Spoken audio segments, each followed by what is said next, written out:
जय हिंद दोस्तों, आपसे का स्वागत है फिर से आपके नीचे यहाँ पर। तो 30 जून को शाम के समय आप सभी के सेंट्रल पोल्यूशन कंट्रोल बोर्ड के अलग अलग पोस्ट के लिए रिजल्ट आउट हुए हैं और जिसको लेकर के बच्चे काफ़ी ज़्यादा कन्फ्यूजन में हैं और काफ़ी ज़्यादा बच्चे परेशान हैं। और उनकी परेशानी का कारण ये है कि काफ़ी ज़्यादा बच्चों का कहना है कि उनके नंबर्स काफ़ी ज़्यादा कम हो चुके हैं और सोल्यूशन पूछ रहे हैं कि क्या कुछ इसका सोल्यूशन हो सकता है। तो वीडियो को लास्ट तक बने रहिए, आपको एकदम ऑथेंटिक सोल्यूशन मिलेगा और जिसके माध्यम से आप रीज़न जान पाएंगे। लेकिन मैं ये आपको सलाह ज़रूर दूंगा कि देखिए, आपको ये जो सोल्यूशन है उसको यूज करना है, लेकिन लगभग आपको 2 या 3 दिन रुक करके यूज करना है। ये एक नॉर्मलाइजेशन का पार्ट भी हो सकता है और एक तरीके से कह सकते हो नई प्रक्रिया हो सकती है। तो देखिए, काफ़ी ज़्यादा चेंजेस भी हुए हैं आपके एग्ज़ाम पैटर्न में, तो हो सकता है कि ये भी एक उसी का पार्ट हो सकता है। तो देखिए, मैंने आपके पोल भी कराए थे और बहुत सारे मुझे कमेंट्स आए थे। पहले हम लोग कमेंट्स देखेंगे और पोल के हिसाब से देखिए, जो पोल है उसमें लगभग 10% बच्चे हैं, लगभग उनका कहना है कि नॉर्मलाइजेशन हुआ है। लेकिन लगभग 50 से 60% बच्चों का कहना है कि उनके नंबर्स कम हुए। हालांकि ऐसा जो हुआ है वो कुछ ही पोस्टों पर हुआ है कि नंबर्स कम हो गए हैं और नंबर्स अगर 4-5 नंबर कम हुए होते तो उनका कहना है कि कहा जा सकता था कि नॉर्मलाइजेशन का पार्ट है। लेकिन उनके हिसाब से लगभग 10, 15 और 20 नंबर के आसपास उनके नंबर कम हो गए हैं। तो देखिए, हम लोग कमेंट्स देख लेते हैं कि क्या कुछ उनके कमेंट्स उनके हिसाब से उनके नंबर्स बन रहे हैं। तो जैसा कि आप स्क्रीन पर देख पा रहे हैं, ये अलग अलग तरीके के कमेंट्स हैं और देखिए, ये जो पहला कमेंट है, इन्होंने भी कहा कि इनके नंबर्स कम हुए हैं और उसी तरीके से और भी कई सारे बच्चे हैं जिन्होंने ये बताया कि उनके नंबर्स काफ़ी हद तक कम हो चुके हैं, जैसा कि उन्होंने आंसर की में देख रखा था। और इसी तरीके से एक दो कमेंट्स नहीं, बहुत सारे कमेंट्स आए थे, जैसे कि आप देख पाएंगे। इनके एक प्रिया कुमारी नाम से है, ठीक है, इनके नंबर्स काफ़ी ज़्यादा कम हुए। देखिए, यहाँ पर इनके लगभग 40 नंबर के आसपास बन रहे थे और अभी जो इनके रिजल्ट में दिखा रहे हैं 28.88 दिखा रहे हैं।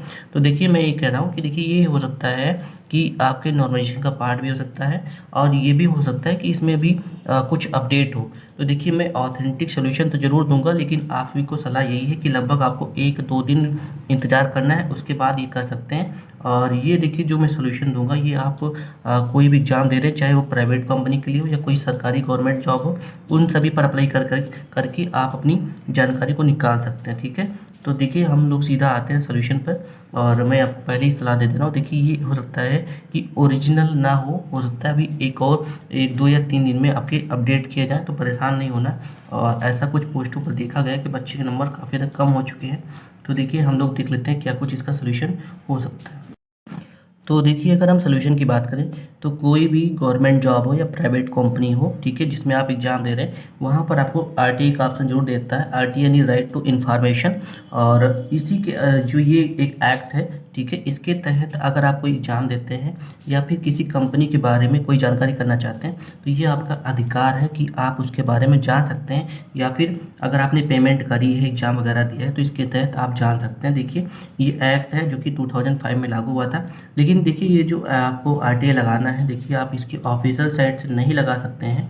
इसके लिए प्रॉपरली इसकी एक साइट होती है इसको आप सिंपली यहाँ पर आपको टाइप करना होगा आरटीआई, ठीक है। और आरटीआई लिख करके आपको सिंपली सर्च कर देना है और आरटीआई लिख करके जैसे ही सर्च करेंगे, सबसे ऊपर वाली जो साइट आपको मिलेगी, आपको सिंपली इस पर क्लिक करना है, ठीक है। जैसे आप इस पर क्लिक करेंगे, आपकी जो आरटीआई की ऑफिशियल साइट है वो ओपन होने वाली है, ठीक है। उसके बाद आपको सिंपली यहाँ पर सबमिट रिक्वेस्ट का ऑप्शन दिख रहा होगा, आपको इस पर क्लिक कर देना। लेकिन आपको मैंने पहले ही कहा कि आपको लगभग 2 या 3 दिन वेट कर लेना है, हो सकता है इसमें कुछ अपडेट होने वाला हो। और ऐसा कुछ पोस्टों पर देखा गया है, नंबर्स काफ़ी ज़्यादा कम है, बच्चे परेशान हैं। हालांकि मैंने आपसे भी कहा था कि मैं आपको सोल्यूशन दूंगा, तो मैं ये आरटीआई का ऑप्शन दे रहा हूँ। हालांकि बच्चे पहले भी जान रहे थे, कुछ बच्चे को पहले से जानकारी होगी भी। तो सिंपली आपको सबमिट रिक्वेस्ट पर क्लिक कर देना है, ठीक है। जैसे सबमिट रिक्वेस्ट पे क्लिक करेंगे, ये आपका पेज खुल करके आएगा, आपको धीरे से स्क्रॉल करना है नीचे और यहाँ पर क्लिक कर देना, ठीक है। I have read and understood the above guidelines and then आपको सिंपली सबमिट कर देना है, ठीक है। आप जैसे ही सबमिट करेंगे, आपके सामने कुछ इस तरीके का फेस खुल करके आएगा। आपको यहाँ पर जो ये जो ऑप्शन दिख रहा है यहाँ पर, ठीक है, आपको सिंपली यहाँ पर क्लिक करना है और यहाँ पर आपको लिख देना है सेंट्रल पोल्यूशन कंट्रोल बोर्ड, ठीक है। आप सेंट्रल लिखेंगे तब भी वहाँ पे कुछ आने लग जाएगा, ठीक है। उसके बाद पोल्यूशन, ठीक है। देखिए, अगर आप देख पा रहे होंगे तो यहाँ पर देखिए सेंट्रल पोल्यूशन कंट्रोल बोर्ड, यहाँ पर अपने आप ही ऑप्शन आ चुका है, ठीक है। इसको आपको फिल कर देना है और जैसे ही आप यहाँ पर central pollution control board fill करते हैं, यहाँ पर अपने आप ही इसकी मिनिस्ट्री ले लेगा और पब्लिक अथॉरिटी जो कुछ भी होगा वो ले लेगा, ठीक है। उसके बाद आपको नीचे स्क्रॉल करना है, यहाँ पर आपको ईमेल आईडी अपनी डालनी है। ईमेल आईडी वो डालनी है आपको जो एक्टिव होगी, ठीक है। उसके बाद यहाँ मोबाइल नंबर डालना है, ठीक है। जिस नंबर से आपको एसएमएस आ सकता है वो मोबाइल नंबर डालना है आपको। उसके बाद वही ईमेल आईडी आप यहाँ दोबारा डालेंगे। फिर वापस से थोड़ा सा नीचे स्क्रॉल करके आपको नाम लिखना है, जेंडर लिखना है, ठीक है। नेम हो गया, जेंडर हो गया, यहाँ पर आपको मेल फीमेल डाल देना है। उसके बाद आपको प्रॉपर एड्रेस डालना है, ठीक है। जो कुछ भी आपका एड्रेस है, ठीक है। उसके बाद आपको पिन कोड डालना है और सिंपली उसके बाद यहाँ पर इंडिया सेलेक्ट करना है। देन स्टेट, आप किस स्टेट से है, फिर रूरल एरिया से या अर्बन एरिया से है, ठीक है। लिटरेट या इलिटरेट, शायद जाहिर सी बात, आप सभी ने पेपर दिया तो आप लिटरेट ही हैं, ठीक है। उसके बाद आपको फ़ोन नंबर डालना है। फ़ोन नंबर आप किसी का भी दे सकते हैं लेकिन एसएमएस आना चाहिए उसमें, ठीक है। बाकी सिटीजनशिप हो गया। उसके बाद यहाँ पर देखिए पॉवर्टी लाइन का क्या मतलब है। देखिए पॉवर्टी लाइन पे अगर आप क्लिक करेंगे तो यहाँ पर आपको बताना है कि आप गरीबी रेखा से नीचे हैं या नहीं, ठीक है। अगर आप इस पर यस पे क्लिक करेंगे तो सिंपली आपको कोई भी फीस नहीं देना पड़ेगा, लेकिन अगर आप गरीबी रेखा से नीचे नहीं हैं तो आपको सिंपली 10 रुपये का फीस यहाँ पर देना पड़ेगा, ठीक है।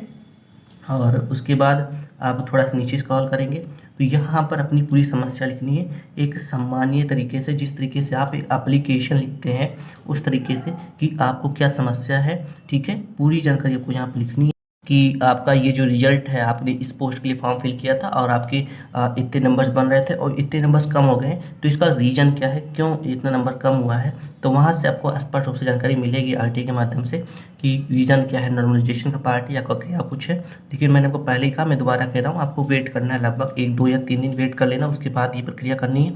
ये देखिए आप केवल सीपीसीबी के लिए ही नहीं, आप किसी भी पद के लिए एग्जाम दे रहे हैं तो आप उसके लिए ये लागू कर सकते हैं। बहुत से बच्चे जानते भी होंगे पहले से ही।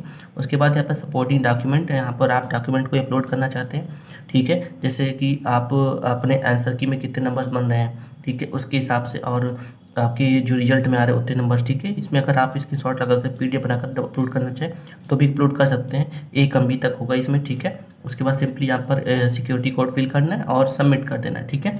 आप सबमिट कर देंगे उसके बाद अगला ऑप्शन खुल करके आएगा, ठीक है। और सबमिट करते ही आपको अगले ऑप्शन में आपको पेमेंट का ऑप्शन मिलेगा, जिसमें लगभग आपको 10 रुपये पेमेंट करने होंगे और आपका एप्लीकेशन होगा वो सबमिट हो जाएगा। ये सबमिट हो जाएगा। उसके बाद लगभग देखिए 40 दिन के अंतर्गत इसमें इसका आरटीआई का जवाब आता है। बहुत सारे बच्चे कह देते हैं कि इसका जवाब जो है आपको 1 दिन में ही मिल जाएगा, ऐसा नहीं है। कभी कभी 40 दिन के अंदर, 40 दिन के भीतर इनको आरटीआई का जवाब देना ही पड़ता है। ये एक कह सकते हो गवर्नमेंट का एक्ट है जिसके तहत इनको 40 के भी दिन के भीतर जवाब आपको देना ही पड़ेगा, ठीक है। और हो सकता है कि जो आपको 24 घंटे में मिल जाए या 48 घंटे में मिल जाए। तो जो कुछ भी होगा आप कमेंट मेंशन जरूर करेंगे। बाकी कितने बच्चों के नंबर्स कम हो रहे हैं वो बताएंगे ज़रूर। बाकी आपके हिसाब से नॉर्मलाइजेशन का पार्ट है या फिर हो सकता है कि कोई अपडेट हो और लगभग या 2-3 दिन में हो सकता है साइट पे कुछ नया देखने मिले, वो कमेंट मेंशन जरूर कर देना है। और मैं एक पोल जारी जरूर कर दूंगा जिसमें आपसे को बताना है कि आपके हिसाब से जो जिन बच्चों के नंबर्स कम हो रहे हैं उसका क्या कारण हो सकता है। तो वीडियो अगर इन्फॉर्मेटिव लगी है, अच्छी लगी है तो प्लीज़ वीडियो को लाइक और चैनल सब्सक्राइब कर दें।